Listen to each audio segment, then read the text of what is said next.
मध्य प्रदेश में अब सरकारी प्रोजेक्ट्स के लिए भूमि अधिग्रहण की बजाय लैंड पोलिंग का तरीका अपनाया जाएगा। विधानसभा के बजट सत्र के अंतिम दिन सरकार ने इस संबंध में नगर और ग्राम निवेश संशोधन विधेयक 2025 पारित कर दिया।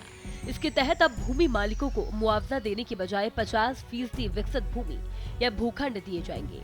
इस बदलाव से परियोजनाओं के लिए भूमि मिलने की प्रक्रिया तेज होगी। भूमि मालिकों को मुआवजे के बजाय विकसित भूमि प्राप्त होगी, जो समय के साथ अपनी कीमत बढ़ा। वहीं इस विधेयक के प्रावधान से सिंचित कृषि भूमि और सिंहस्थ मेला क्षेत्र उज्जैन के अधिग्रहण पर लागू नहीं होगा। बताया जा रहा है कि इससे परियोजनाओं की गति तेज होगी, जमीन मालिकों को भी इसका फायदा होगा।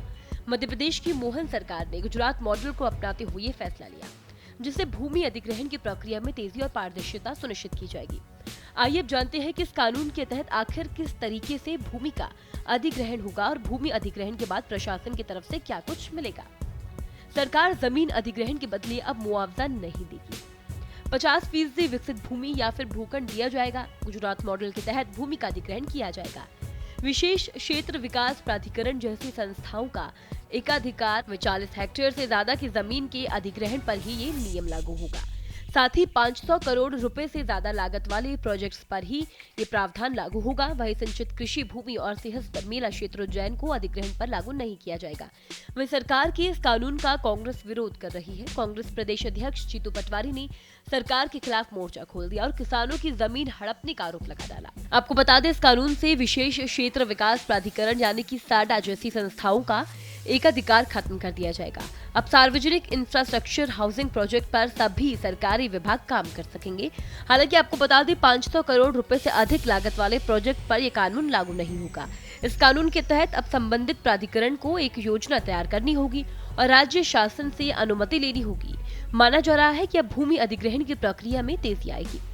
आपको बता दें, मध्य प्रदेश सरकार ने विधानसभा में भूमि अधिग्रहण से संबंधित नए विधेयक को पेश किया, जिसे पारित कर दिया गया। इस विधेयक में संशोधन के तहत अब भूमि अधिग्रहण की बजाय लैंड पोलिंग सिस्टम को लागू किया जाएगा। इसके मुताबिक सरकारी प्रोजेक्ट के लिए जमीन अधिग्रहण करने के बजाय अब सरकार भूमि मालिकों को 50% विकसित जमीन देगी, जो प्रोजेक्ट के पास होगी। इस बदलाव में परियोजनाओं के लिए भूमि मिलने की प्रक्रिया तेज होगी और भूमि मालिकों को मुआवजे के बजाय विकसित भूमि प्राप्त होगी, जो समय के साथ अपनी कीमत बढ़ा लेगी।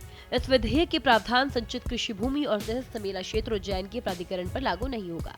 विपक्ष ने सदन से सड़क तक विधेयक का विरोध करने की बात कही। पूर्व गृह मंत्री बाला बच्चन ने कहा कि किसानों की जमीनें हड़पने के लिए संशोधन विधेयक लाया गया।